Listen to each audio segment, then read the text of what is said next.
के कुल में उत्पन्न एक श्रेष्ठ ब्राह्मण रहता है। अब माता पिता उसके है नहीं, बाल्यकाल में ही माता पिता मर गए, तो वेद विद्या पढ़ने में विशारद रहा।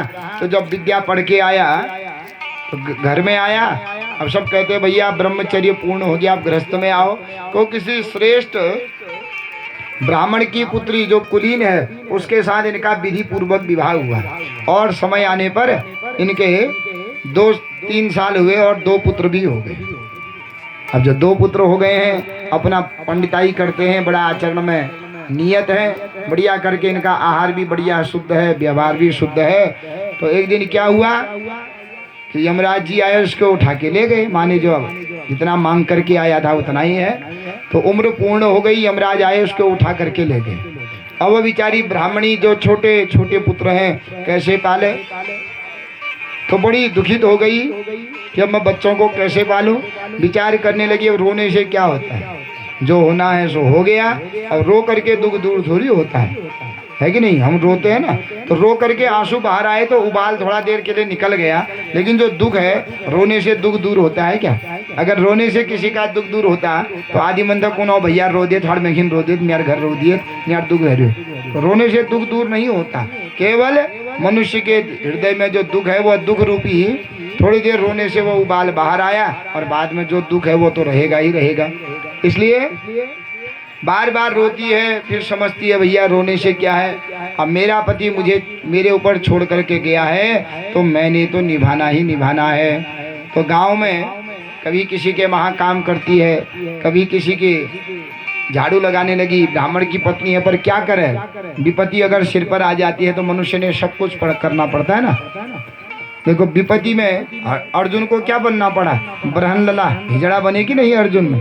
तो इसलिए विपत्ति कुछ भी करा सकती है जीवन में, ये नहीं कि हमारे ऊपर सदा सुमति बनी रहेगी, सदा संपत्ति बनी रहेगी। विपत्ति आने पर मनुष्य को कुछ भी करना पड़ता है। जो चक्रवर्ती सम्राट जो है भीष्म पितामह के जो युधिष्ठिर थे, उनको क्या बनना पड़ा, एक जो है सेवक बनना पड़ा विराट राजा के वहाँ ना। जब वनवास हुआ, फिर अज्ञातवास हुआ, भीम को जो बढ़िया खाते थे उनको रसोईया बनना पड़ा।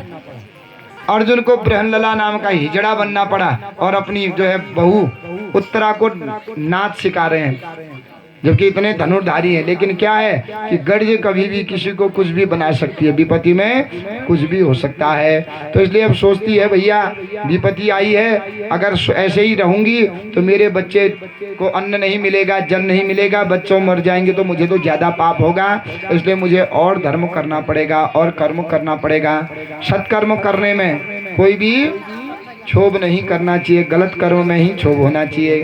तो इस प्रकार कहीं झाड़ू लगावे, किसी के घर में भोजन बनावे, किसी के खेतों का काम करे, किसी के लिए गायों का काम करे, तो बड़े ही जो है मनोवेग से ये बच्चों को पालने लगी। धीरे धीरे बच्चे जब बड़े हुए तो एक बार सारे गांव वालों ने विचार किया कि चलो काशी नगरी घूम करके आते हैं। सारे पहले पल्ली बड़े एकाल एकाल अचानक सब एकाल पैंस हो गया, एकाल पल की जान ना, पल्ली बड़े एकाल नहीं जान भी आदि। क्या होता था, पूरे गांव के मिल के जाते थे। हाँ माँ सुन रही थी तुम पल्ली बड़े जब तुम्हारे जमान में। तो इससे भी कहा शिवा वो बिचारी को लिझा तीर्थ, वो बिचारी नंतिन सन, और कबब नंतिन उन्हान कबब नंतिन जो सब मतारी लिजालते हैं। तो उसको गांव वालों ने कहा चलो हम तुझे ले जाते हैं। तो कहते नहीं नहीं मैं अभी आने योग्य नहीं हूँ। क्यों? क्योंकि अभी मेरे पास धनी नहीं है, और तीर्थ में जाकर के अगर दान नहीं किया, दूसरे का पैसा खर्च किया, तो तीर्थ में जाकर के कोई फायदा ही नहीं होता। फायदा तीर्थ में फायदा तब है जब अपने धर्म के कमाई से कुछ स्नान करो, दान करो, पितरों के नाम का स्वधा तर्पण करो, स्वाहा करो देवताओं के लिए, तब वह जो है पुण्य फल मिलता है। इसलिए मैं नहीं आती हूँ तीर्थ में। तो मन में कुछ 1-2 पैसा जो था दे दिया किसी को, और कहा मेरी अर्जी लगा देना भगवान विश्वनाथ में, बनारस में जाकर के, काशी जाकर के कहना है भगवान मेरी ये विपत्ति तुरंत दूर हो जावे, मेरे लड़के खूब दीर्घायु रहे, बढ़िया नौकरी में लग जाएं, और जब मेरे लड़कों का विवाह हो जाएगा, हे भगवान मेरी दिन पलट जाएंगे, ये विपत्ति मेरी चली जाएगी, तो मैं जरूर आपके दर्शन करने आऊंगी। तो ऐसा कह करके कुछ भेंट घाट दे दिया। तो जिसके हाथ भेंट घाट दिया वो गांव वाले गए, उन्होंने कह दिया महाराज बड़ी विपत्ति में है बेचारी, उसने देखो गरीबी से कमा रही है फिर भी तुम्हारे लिए दिया है धूप बाती, हे भगवान उसकी ओर देख देना, उसके दिन पलट जाएं। तो भगवान तो तुरंत सुन लेते हैं ना, तो गरीब की ज्यादा सुनते हैं भगवान। महाराज हमको तो बुला दिया पर उस बिचारी को बुलाया नहीं, इच्छा बहुत थी लेकिन आ नहीं पाई बिचारी धन के अभाव में, हे भगवान उसके दिन पलट देना। उसने कहा है मेरे अगर सब ठीक ठाक हो जाएगा तो मैं जरूर आपका दर्शन करूंगी। तो धीरे धीरे भगवत की कृपा क्या हुई, दोनों बच्चे बड़े सुंदर निकले, पढ़ाई लिखाई में अव्वल होने लगे और समय आने पर दोनों अच्छी नौकरी में लग गए और बच्चों का भी विवाह हो गया, नाती पोते भी हो गए। लेकिन जो मन में संकल्प किया था कि मेरे दिन पलट जाएंगे तो मैं भगवान के मंदिर जाऊंगी, वह संकल्प भूल गई है। क्योंकि हम मंदिर के लिए बहुत जल्दी संकल्प कर देना ना, भगवान मेरी सजा लो मले कर लो, बहु है जो फिर भूल जाना, फिर गमते जला, फिर दुख मिलियो, फिर निकलने दो, तेलिस भाग रहा है, भाग रहा, हाँ भाग रहा है। इसलिए कभी भी संकल्प नहीं करना चाहिए। भगवान से कहो भगवान अगर ऐसा सोचा है हमने, तुम्हारी इच्छा होगी तो करेंगे, अब कराने वाले तुम ही हो, क्योंकि हम तो क्या हैं, हम तो पटपुतली हैं, जैसे तुम नचाओगे हम तो वैसे नाचेंगे।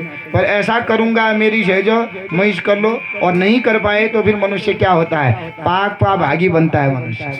इसलिए संकल्प करना बहुत सरल होता है, पर संकल्प जब पूर्ण नहीं हुआ तो संकल्प पूर्ण न होने से मनुष्य नरक का भागी हो जाता है। तो जब तक उसका संकल्प पूर्ण नहीं होगा तब तक उसको नरक में रहना पड़ता है। इसलिए मन में संकल्प नहीं करना चाहिए। तो धीरे धीरे जब पुत्र बढ़िया नौकरी में लग गए, विवाह हो गया पुत्रों का, नाती पोते भी हो गए, अब क्या याद रहो नाच पाथन में मगन हो गया,